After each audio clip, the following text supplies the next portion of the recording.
para bintang mulia. Bertemu dengan Miss Mary di sini. Miss Mary akan membacakan sebuah buku cerita dengan judul Berani Yuk Cabut Gigi, ditulis oleh Nasri Alam Rifani. Moni adalah anak yang lincah dan ceria. Dia selalu riang gembira. Siang itu, Moni sedang berceloteh dengan ibu di ruang tamu. Hahaha, Moni tertawa terbahak-bahak. Suaranya terdengar di seantero rumah. Saat itu, ibu melihat keanehan pada gigi seri atas Moni. Gigi itu tampak bergoyang-goyang. Sayang, ibu lihat gigi kamu ya, pinta ibu. Moni memperlihatkan barisan giginya pada ibu. Wah, gigi Moni ada yang goyang nih. Kita harus mencabutnya, ujar ibu. Kenapa dicabut, Bu? Kalau dicabut berdarah, ya, Bu, sakit, Bu. Moni terus bertanya dengan wajah bingung. Sakit sedikit saja sayang, seperti digigit semut, jawab ibu menenangkan. Glek, Moni menelan ludah. Dia teringat waktu digigit semut merah besar di taman belakang rumah.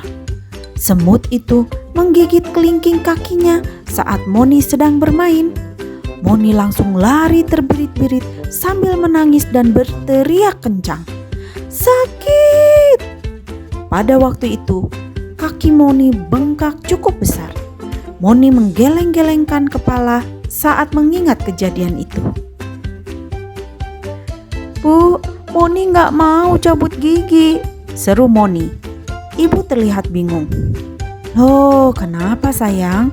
Cabut gigi kan cuma sakit sedikit, hibur ibu.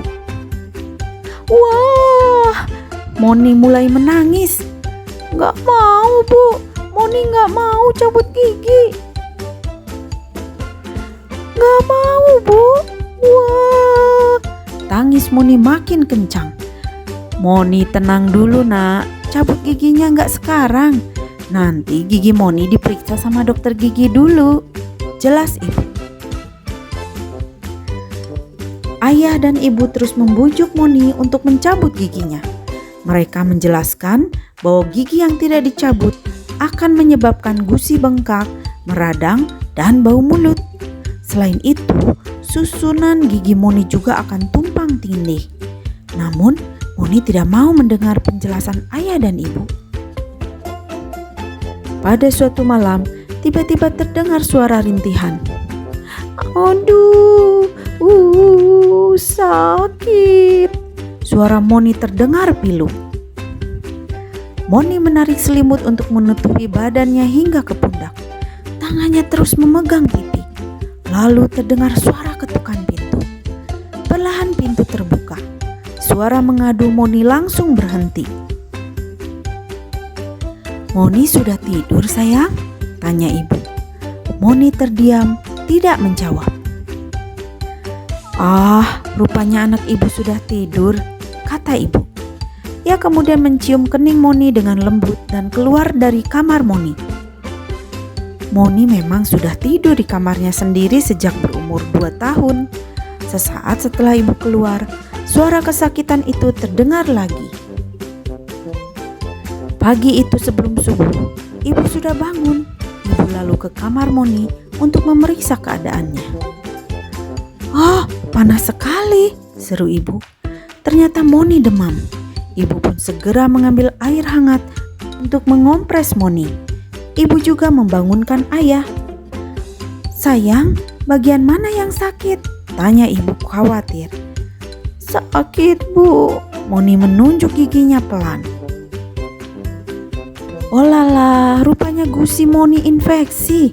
Gusian infeksi itu menyebabkan Moni demam. Ibu pun memberikan obat penurun panas pada Moni. Besok pagi Moni ke dokter gigi ya, supaya sakit giginya hilang, ajak ayah. Di klinik dokter gigi, ibu dokter menyambut Moni dengan senyum ramah. Moni melihat banyak mainan di ruangan itu. Tapi ia juga melihat banyak benda-benda berkilau yang tersusun rapi. Dengan takut-takut, Moni naik ke kursi panjang yang dapat disetel naik turun. Kursi itu juga dilengkapi tempat gelas yang dapat diisi air di selang di atasnya. Kursi yang bagus, pikir Moni. Coba buka mulutnya sayang, pinta Bu Dokter. Moni membuka mulutnya. Gusi Moni bengkak, tapi giginya belum boleh dicabut sekarang, kata Bu Dokter. Kenapa Bu Dokter? Cabut saja. Moni gak tahan sama sakitnya, pinta Moni. Moni harus minum obat dulu ya, supaya bengkaknya hilang. Kalau sudah tidak bengkak, baru boleh dicabut, terang Bu Dokter. Beberapa hari kemudian, gusi Moni sudah tidak bengkak lagi. Gigi Moni pun bisa dicabut. Awalnya, Moni merasa takut sampai tangan dan kakinya berkeringat. Tapi dia sudah pasrah, dia tidak mau merasakan sakit gigi lagi. Bu Dokter menyemprotkan sesuatu yang dingin ke gusi yang giginya akan dicabut. Bagaimana Moni? Dingin? Tanya Bu Dokter. Moni mengangguk. Bu Dokter mengambil benda berkilauan yang berbentuk seperti capit kepiting, lalu menjepitkannya ke gigi Moni. Dalam sekejap, sebuah benda berwarna putih sudah berada di capit itu. Ini gigi Moni, sakit nggak? Bu Dokter bertanya sambil memberikan kapas kecil untuk digigit Moni. Moni menggeleng. Ia tidak merasakan sakit sama sekali. Ayah, Ibu, ternyata cabut gigi itu tidak sakit ya. Mulai sekarang, Moni nggak mau sakit gigi lagi. Kalau gigi Moni goyang, Moni mau cabut saja. Moni berani kok. Ayah dan ibu tersenyum bangga mendengar celotehan buah hati mereka. Selesai ceritanya. Ayo, siapa yang pernah sakit gigi? Wah, pasti rasanya tidak enak kan? Moni juga mengalaminya karena giginya sudah goyang dan harus segera dicabut. Nah, Moni saja sudah berani ke dokter gigi dan dicabut. Anak-anak bagaimana? Pasti anak-anak juga berani ya? Jangan takut, karena untuk kesehatan anak-anak, anak-anak harus berani. Oke, sampai jumpa di cerita yang lainnya.